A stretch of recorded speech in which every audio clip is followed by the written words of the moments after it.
Hello guys, ಈ ದಿನ ಕನ್ನಡದ ಜ್ಞಾನಪೀಠ ಪ್ರಶಸ್ತಿ ವಿಜೇತರು ಯಾರ್ಯಾರು ಮತ್ತು ಯಾವ ವರ್ಷದಲ್ಲಿ ಹಾಗೂ ಯಾವ ಕೃತಿಗೆ ಅವರಿಗೆ ಜ್ಞಾನಪೀಠ ಪ್ರಶಸ್ತಿ ದೊರಕಿದೆ ಅಂತ ನೋಡೋಣ ಬನ್ನಿ.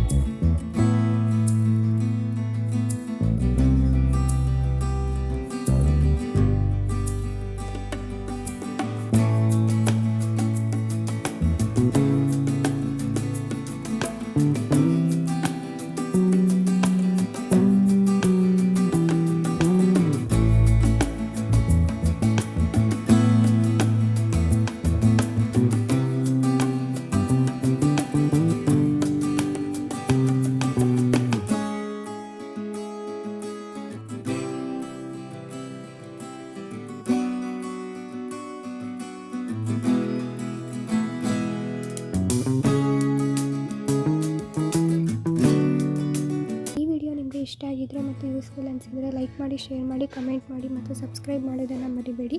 ಪ್ಲೀಸ್ ನಮ್ಮ ಚಾನಲ್ಗೆ ಸಪೋರ್ಟ್ ಮಾಡಿ. ಮುಂದಿನ ವಿಡಿಯೋದಲ್ಲಿ ಸಿಗೋಣ. Thank you for watching.